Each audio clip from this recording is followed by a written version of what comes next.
तो दोस्तों आज मैं लेके चलती हूँ आपको बूढ़े केदार यानी कि वृद्ध केदार शिव मंदिर में, जो कि भिकियासैंण से 25 से 30 किलोमीटर समथिंग है। तो हेलो दोस्तों, गुड मॉर्निंग। कैसा आप सभी लोग? आई होप कि आप सब बढ़िया होंगे। मैं आपका फिर से स्वागत करती हूँ अपने छोटे से मिनी व्लॉग में। छोटा मिनी व्लॉग क्या, ये थोड़ा बड़ा हो गया है। और हम गए थे बिनसर के मेले में और वहाँ से लेके आए थे ये छोटा सा डिब्बा। और यहाँ पे मेरी बहन बाहर पीस रही थी मांस, जिसके बड़े बनाने थे। और उसके बाद मेरी मम्मी ने बड़े बनाना स्टार्ट कर दिया था और बाहर धूप भी आ गई थी। आज हम थोड़ा जल्दी उठ गए थे। और उसके बाद मेरी बहन ने तोड़े अपने लिए अंगूर, क्योंकि इसको जाना है आज रामनगर और ये शायद वहीं से रामनगर को चली जाएगी वृद्ध केदार से ही। तो हमने फटाफट से बहुत सारे अंगूर तोड़े थे क्योंकि बहुत लोगों को बांटने थे। फिर मैं चली गई थी अपने पापा और भाई के कपड़े फिट करने के लिए, जो उन्होंने आज पहनने थे। तो मैंने जल्दी से उनकी कपड़ों में फिटिंग लगाकर अपनी मम्मी को तैयार कर दिया था, क्योंकि आज हमारी पूरी फैमिली जाएगी वहाँ। और उसके बाद हम सब लोग तैयार होकर निकल जाते हैं ऊपर रोड की ओर। और मैं यहाँ पे लेके जा रही थी एक बारात जिसमें बहुत सारा सामान रखा था। और यहाँ पे फूफा जी भी आ गए थे हमें लेने के लिए और हमें गुन्नू भी मिल गई थी रास्ते में।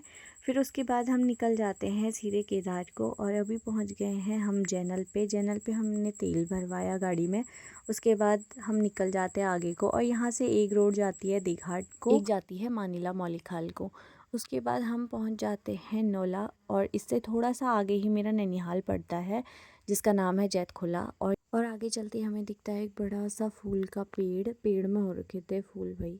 और उसके बाद हम पहुंच गए थे सीधे केदार, और जहां हमने सीधे जाना था मंदिर। तो हम लोग सब चले जाते हैं। मेरी बहन लकड़ी का गट्ठा भी लेके आ रही थी।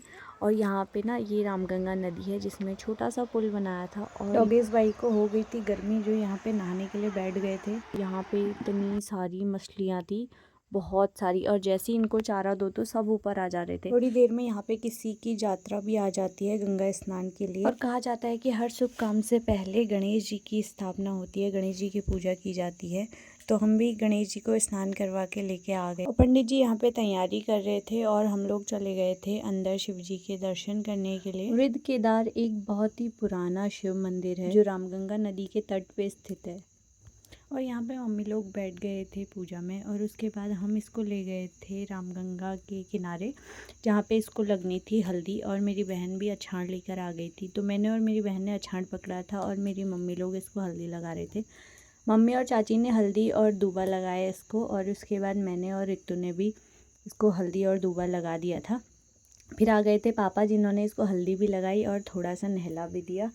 और हमने तो पहले खाली हल्दी लगाई थी, फिर मम्मी ने बोला कि इसको दूबा भी लगा दो। तो मैंने भी इसको फटाफट दूबा लगाया और थोड़ा सा नहला दिया। और फिर शुरू हो जाती है इसकी जनेऊ की पूजा। और हम ऊपर आ गए थे मंदिर पे। और यहाँ पे ज़्यादातर तो मम्मी लोगों का ही काम था, मतलब बहनों का काम सिर्फ खाली अछाड़ पकड़ने का था।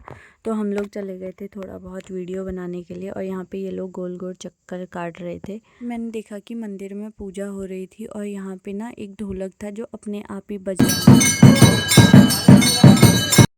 इसकी पूजा ख़त्म हो गई थी और इसको दूसरे पंडित जी ने पहनाई धोती और उसके बाद लगाया इसको पिठिया, क्योंकि अभी इसके कान छेदने थे। फिर पंडित जी ने मेरे भाई को खिलाई मिठाई और उसके बाद छेदा उसका कान। और शायद उसको दर्द भी हो रहा होगा, लेकिन वो कुछ बोला नहीं क्योंकि सबके सामने बेइज्जती हो जाती। फिर उन्होंने इसका दूसरा कान भी छेद दिया था। बाद मेरे भाई को पहना दी थी जनेऊ। और उसके बाद ये मांग रहा था भिक्षा। इसने मम्मी और चाची से भिक्षा मांगी।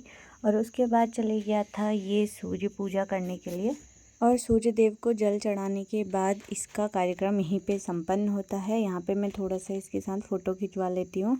फ़ोटो खिंचाने के बाद जो बचा कुचा सामान था वो हम चावल वगैरह ये मछलियों को खिला देते हैं। और यहाँ पे इतनी सारी मछलियाँ थी तो सब लोग ऐसे आ जा रहे थे खाने के लिए। उसके बाद हम लोग जल्दी जाते हैं घर को। और यहाँ पे मेरी चाची की बेटी और हम जा रहे थे। और उसको बहुत डर लगती है क्योंकि नदी पार करने में, क्योंकि यहाँ पे छोटा सा खाली वैसा भित्ता सा बनाया है, मतलब पुल वगैरह कुछ नहीं है यहाँ पे। दोस्तों यहाँ पे हो रखे हैं गर्मी हो, लेकिन ये हो रखे हैं बूझे के ऊपर। अगर तोड़ेंगे तो फिर वो बूझे में गिर जाएंगे। और ये है गुन्नू और आरती। इधर देखो, ये देखो थक गए हैं ये लोग भी बेचारे।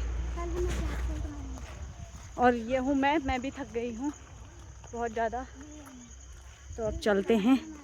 फिर थोड़ी देर केदार में वेट करने के बाद हमें मिल जाती है एक गाड़ी, जिसमें हम लोग आ जाते हैं भिकियासैंण को। तो अभी हम पहुंच गए थे बाड़ीकोट पे और यहाँ पे ना एक बहुत बड़ा पुल बन रखा है जो कि यहाँ से रोड जाती है। ये शॉर्टकट रोड है रामनगर वाला। यहाँ से मतलब 2 घंटे में रामनगर पहुँच जाते हैं और अगर हम भिकियासैन भतरौज खान होते हुए जाते हैं तो हमें 4 घंटा लगता है। उसके बाद हम आ जाते हैं भिकियासैन और यहाँ पे मैंने देखा तो एक अंकल जी ऐसे लोट पोट हो रखे थे क्योंकि उन्होंने शायद कच्ची पी ली थी।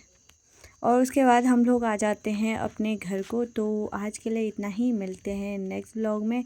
Bye bye, take care, like share and सब।